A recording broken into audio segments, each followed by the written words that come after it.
Good evening everyone, welcome to IAS prerequisite UPSC news express.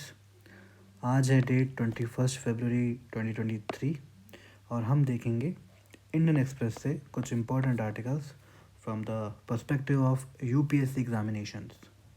सबसे पहले page number 10 पे data privacy के perspective से देखें तो एक आर्टिकल आया है एडिटोरियल पे, डेटा प्राइवेसी डेफिसिट। आर्टिकल का कंटेक्स्ट क्या है कि इंडिया में काफ़ी डिजिटाइजेशन को लेके और डिजिटल प्लेटफॉर्म को लेके काफ़ी क्रेज़ बढ़ रहा है। तो इसके लिए लॉज आ रहे हैं, उसको कैसे रेगुलेशन करना चाहिए। लेकिन डिजिटाइजेशन के साथ साथ जो एक इश्यूज़ हैं उसके साथ आने वाले, कि कैसे जो डिजिटल इंक्लूजन है उसको बढ़ाया जाए, कैसे डिजिटल लिटरेसी को स्ट्रॉन्ग किया जाए, कैसे जो लोगों की डेटा प्राइवेसी है उसको ध्यान रखते हुए डिजिटलाइजेशन को आगे बढ़ाया जाए। तो इसी में ये आर्टिकल बताना चाह रहा है कि जो बजट में या फिर इंडिया लॉज पॉलिसीज़ लेके आ रहा है उसमें इश्यूज़ क्या हैं और किन किन चीज़ों को ध्यान रखना चाहिए। तो उसमें एक डेटा मेरे को मिला जो कि हम साइट कर सकते हैं अपने मेंस के आंसर्स में। When the question talks about, when the question asks about that cyber security कितनी इम्पोर्टेंट है या फिर डेटा प्राइवेसी और साइबर सिक्योरिटी का लिंकेज क्या है, तो वहाँ पे हम डेटा इंट्रो, कंक्लूजन या केस स्टडी बना के कोट कर सकते हैं। दैट वर्ल्ड इकोनॉमिक फोरम की एक रिपोर्ट है ग्लोबल साइबर सिक्योरिटी आउटलुक 2023। उसमें ये पाया गया कि डेटा प्राइवेसी और cyber security regulations very effective हैं for reducing the cyber risk. तो ये हम अपने मेंस आंसर में कोट कर सकते हैं। अब डिजिटाइजेशन में क्या होता है, it एंटेल्स ever expanding data collection, storage and sharing. ये बहुत ही महत्वपूर्ण हिस्से हैं इसके, कि कैसे डाटा कलेक्ट होता है, कहाँ कहाँ डेटा जाता है, कहाँ स्टोर हो रहा है और उसको शेयर कौन कौन कर रहा है। गवर्नमेंट टू गवर्नमेंट्स हो रहा है, गवर्नमेंट टू प्राइवेट हो रहा है, तो वो मैटर करता है डिजिटाइजेशन में डेटा प्राइवेसी के लिए। बहुत सारे ऐसे इनिशिएटिव्स हैं जैसे कि डिजी लॉकर, कोविन, ये सारी जो फैसिलिटीज़ हैं गवर्नमेंट की, आरोग्य सेतु, इसमें जो डेटा है लोगों का, जैसे कि आधार भी हम कह सकते हैं, तो इसको कैसे डेटा लीक से बचाया जाए, कैसे लोगों के प्राइवेट डेटा को, प्राइवेट डेटा कौन सा होता है जिसमें लोगों का नाम, एज, उनका सेक्स, उनका लोकेशन, उनका फ़ोन नंबर, सब कुछ ये डिटेल होती है, उसको हम प्राइवेट डेटा कहते हैं। तो कैसे उस प्राइवेट डेटा को बचाते हुए और ऐसे डेटा को यूज़ किया जाए जिससे गवर्नमेंट की पॉलिसी मेकिंग से लेकर पॉलिसी इम्प्लीमेंटेशन तक हेल्प हो, उस डेटा को कैसे मेंटेन किया जाए, ये एक चैलेंज है। तो इसके लिए एक ट्रस्ट बेस्ड गवर्नेंस हमें बनानी पड़ेगी, डिजिटल गवर्नेंस बनानी पड़ेगी। इसका ऑब्जेक्टिव कैसे रीच होगा, कैसे अचीव होगा, by strengthening the cyber security infrastructure, जो कि एक national cyber security strategy India बना रहा है, उसको जल्द से जल्द रियलाइज़ या ऑपरेशनलाइज करने से ये ट्रस्ट बेस्ड गवर्नेंस एक बनेगी, जिससे जो लोग हैं और सरकार है उसके बीच में एक ट्रस्ट डेफिसिट या फिर एक प्राइवेसी डेफिसिट जो आ रहा है उसको हम फिल कर सकें। तो यहाँ पे हम अपना कीवर्ड देखते हैं प्राइवेसी डेफिसिट, देन हम कीवर्ड देखते हैं trust based governance and national cyber security strategy, ये हम अपने आंसर्स में यूज़ कर सकते हैं। Okay, moving on to the next article, page number 11 पे अपने भूतपूर्व वाइस प्रेसिडेंट वेंकैया नायडू जी ने एक आर्टिकल लिखा है। ये पहले भी लैंग्वेजेस के बारे में, कल्चर के बारे में आर्टिकल लिखते रहते हैं और इनके जो वर्ड्स हैं, इनके जो फ्रेजेस हैं, जो इनकी सोच है, वो अपने कल्चर के आंसर्स में या फिर एसेज में हम यूज़ कर सकते हैं। प्रीलिम से रिलेटेड एक फैक्ट है, ये क्वेश्चन 2021 में भी आया था। यहाँ उन्होंने ऑर्गेनाइजेशन का नाम चेंज कर दिया था। तो यूनेस्को ने इंटरनेशनल मदर लैंग्वेज डे 1999 में फरवरी 21 को इस्टेब्लिश किया था। तो ये हम देख सकते हैं प्रीलिम्स के नज़रिए से एक फैक्ट है। इस साल यूनेस्को ने इस इंटरनेशनल मदर लैंग्वेज डे का थीम रखा है मल्टीलिंगुअल एजुकेशन। कैसे एजुकेशन को जो डिपार्ट करते हैं, एजुकेशन को जो फैलाते हैं, उसमें बहुत सारी भाषाओं का रोल है। सिर्फ एक भाषा तक सीमित होने से बच्चे की ग्रोथ पॉसिबल नहीं है, इसलिए मल्टीलिंगुअल एजुकेशन का डिपार्टेशन होना चाहिए। To transform the education. तो ये इम्पैक्ट डालेगा बच्चों की स्टडीज़ पे, उनकी अंडरस्टैंडिंग पे।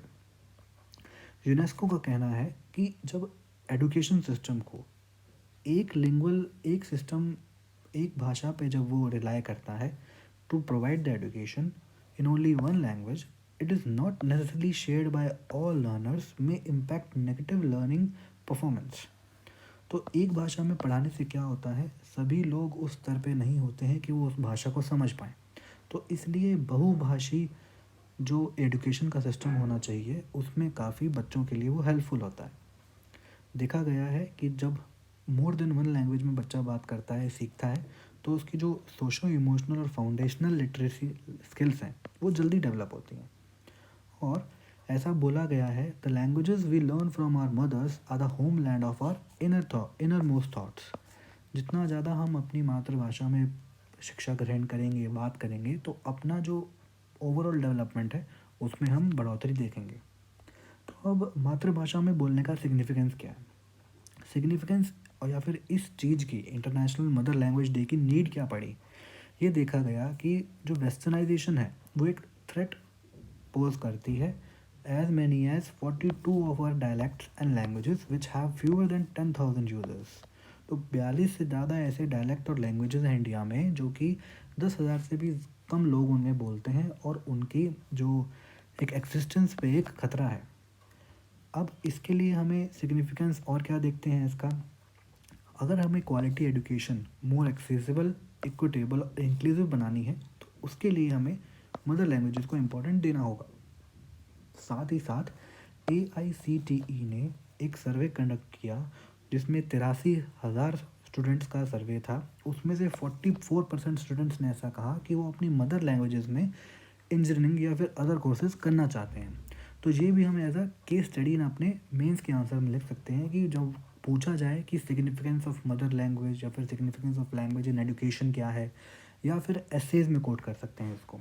अब ये सब हम करेंगे कैसे, how do we how do we promote our mother tongue. इसके लिए हमें सभी स्टेक होल्डर्स का एजुकेशन में इन्वॉल्व करना पड़ेगा। स्टेक होल्डर्स कौन से हैं, policy maker, schools, colleges, universities, teachers, regulatory institutions and non governmental bodies, सबको मिलजुल कर एक भारत श्रेष्ठ भारत बनाना पड़ेगा। फिर NEP के प्रोविजंस है, नेशनल एजुकेशन पॉलिसी 2020 में जो आई थी उसमें ये था कि सभी बच्चों को प्राइमरी स्कूल लेवल पे अपनी मदर टंग में एजुकेशन प्राप्त की जाए। फिर AICTE का लैंडमार्क डिसीजन था कि BTech जैसे प्रोग्राम है वो 11 नेटिव लैंग्वेजेस में किया जाए। तो इन सबको ऑपरेशनलाइज या फिर कंसेप्चुलाइज करेंगे तो हम अपनी मातृभाषा, अपनी मदर टंग को प्रमोट कर सकते हैं। फिर सेंटर का भी ये इनिशिएटिव था, जो प्रोमिनेंस है वो नेटिव लैंग्वेजेस को एम्प्लॉयमेंट और जॉब क्रिएशन में दिया जाए। Then our exam conducted body staff selection commission ने भी एक रिवोल्यूशनरी स्टेप किया था कि वो एग्जामिनेशंस को 13 इंडियन लैंग्वेजेस में कंडक्ट कराएंगी बिसाइड हिंदी एंड इंग्लिश। अब इश्यूज़ क्या हैं इसके, इश्यूज़ क्या है, जो हमारा एम्फेसिस है इंग्लिश पे वो बहुत ही ज़्यादा हो चुका है, जिससे जो एजुकेशनल सिस्टम है वो एक्सक्लूसिव और रेस्ट्रिक्टिव बन चुका है। जो एक्विजिशन ऑफ नॉलेज है टेक्निकल और प्रोफेशनल कोर्सेज में वो कुछ चुनिंदा लोगों तक सीमित रह गया है, और जो एडुकेटर्स एंड पेरेंट्स हैं वो ज़्यादा ही कुछ प्रेशराइज करते हैं, ज़्यादा फोकस डालते हैं इंग्लिश लैंग्वेज पे, जैसा कि हमने अपने आसपास देखा भी है। तो जो बच्चा है, child is compelled to study his or mother tongue as a second or third language at a school and not a primary, English as a status symbol. ये हमने 2-3 दिन पहले एक आर्टिकल में भी देखा था। तो ये इश्यूज़ हैं, बिहेवियरल चेंज जो कैब मॉडल कहते हैं एथिक्स में, उस पर हमें बदलाव लाना पड़ेगा, तब ये इश्यूज सॉल्व हो सकते हैं। और हम कुछ अपने स्कॉलर्स का कमेंट देखें तो CV रमन जो एक नोबल लॉरेट हैं अपने, उन्होंने कहा था we must teach science in our mother tongue otherwise science will become a highbrow activity. मतलब अगर हम अपने साइंस को नॉर्मल अपनी मदर टंग में नहीं सिखाएंगे तो साइंस जो है वो कुछ चुनिंदा लोगों तक ही सीमित रह जाएगी। और महात्मा गांधी जी ने भी इसके बारे में कहा था कि जो फॉरेन मीडियम है, it has made our children practically foreigners in their own land. So these are the things that we can quote in our essays and also ethics answers, और अपने आंसर को स्टैंड आउट कर सकते हैं। तो आज के लिए इतना ही। पढ़ते रहिए, आगे बढ़ते रहिए। अपनी फीडबैक ज़रूर कमेंट सेक्शन में दीजिएगा। Thank you.